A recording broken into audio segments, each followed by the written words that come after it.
deal with Iran, obviously Trump personally, and there does seem to be conflict inside the administration about it, he has tried to undermine it, and it does seem to be really purely just an expression of his just kind of personal emotions and frustration and humiliation that he can't put his own distinct spin on it. I guess before we get there, could you just briefly re-review, in fact, in the face of all of this propaganda, and not just from Trump, but really all of the Republican neocon and pretty much all the Republican foreign policy establishment, the deal is working quite effectively, right? Well, the two immediate objectives of the deal are working perfectly fine. The one is that, of course, blocking all of Iran's path to a nuclear weapon. And secondly, making sure that this wouldn't lead to a military confrontation between the United States and Iran. In that sense, it's been working extremely well. The areas where it hasn't worked is that the United States has not properly lifted sanctions. And the Trump administration has deliberately sabotaged that process. There were some problems during the Obama years as well. Not a lot of signs that that was deliberate. But under the Trump administration, it's very deliberate, and there's actually clear violations by the United States now of the deal as well. So, and that's quite a sad situation because the main objectives were reached. You know, the Iranians are not going to be able to have a pathway to a bomb, and war was taken off the table essentially, or made unnecessary. And both of those very bad scenarios will come back onto the table if Donald Trump succeeds in killing the deal.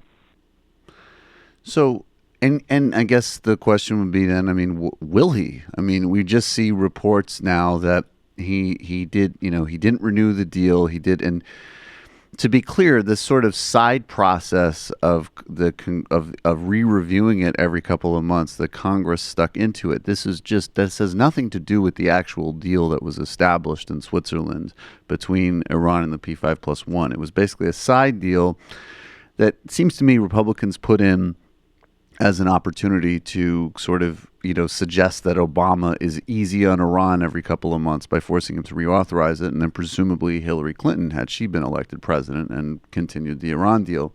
So, you know, Trump didn't renew it last time. There's rumors and reports, though, that, again, the recommendation that he is going to get, just as the first recommendation in his first couple of months in office from his foreign policy team, is that he should, in fact, continue the deal. So we're in this, you know, kind of odd stalemate, and there must be internal politics inside the administration about this, with some people who very clearly want to take a very hawkish and dangerous line, and others, I guess presumably in the State Department, who, you know, they can at least recognize a working deal when they see one. Yeah, so there's two things here. This process of constantly, every 3 months, having to certify it to Congress, you're absolutely right, has nothing to do with the deal. It's actually an internal American mechanism. But it wasn't just the Republicans. It was actually the Democrats as well. Right, fair. Who pushed for that. And the roots for that was because the idea that, you know, Congress has to have a role in this. We have to be able to have oversight. And as a result, they essentially forced the executive branch to send this report to them. There's much that indicates that if that mechanism had not been put into place, Trump could have been open to just forgetting about this deal and letting it be. Right. But the fact that every 3 months he has to certify that something Obama did is still working, it's like a recurring insult to his ego. Right. And it's something that frustrates him beyond imagination. Right. So that's one aspect of it. The other thing is, will he then renew the waivers? Because the United States is obligated to renew the waivers that waives sanctions on Iran, essentially, as long as Iran is living up to the end of the to its end of the bargain in the deal. And there's now 9 IAEA reports that say that yes, the Iranians are actually fully complying with the deal. So the U.S. is then obligated to renew the waivers. He has to decide this by Friday. If he doesn't, then the U.S. is in clear and direct violation of the deal. And it is difficult to imagine that the Iranians would remain compliant to the deal if the U.S. is outside of it. So we will have a crisis then, but not a crisis caused by Iran, but a crisis caused by Donald Trump. Right. How that eventually will work out is not entirely clear. But I personally believe that there's a high likelihood that he actually will renew it.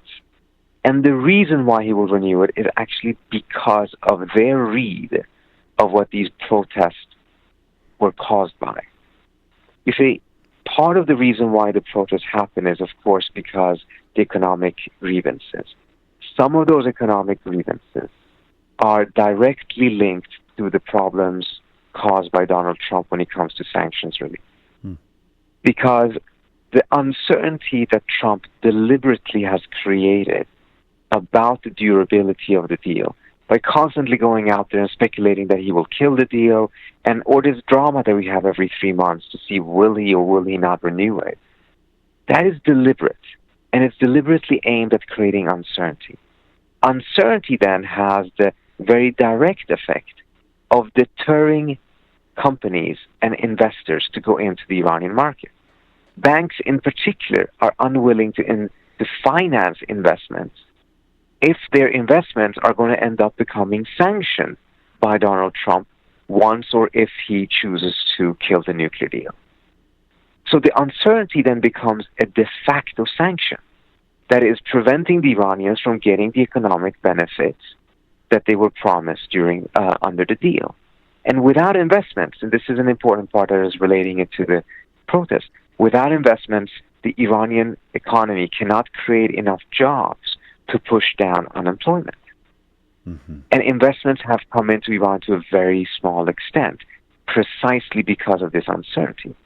I think there is a likelihood that the White House now has viewed the protest as a sign of its success in deterring investments into Iran. Essentially, its success in killing the deal without explicitly killing the deal, without directly making itself responsible for the death of the deal. It is still managing to kill the deal.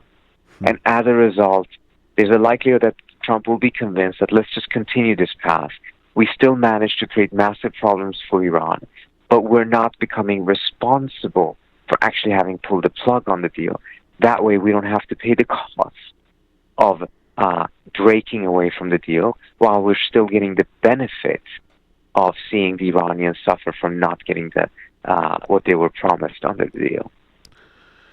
Yeah, I think that makes complete sense. It's very hard for me to imagine that statement being formulated in the Trump voice, but I think that the substance makes total sense. But he'd express it very differently.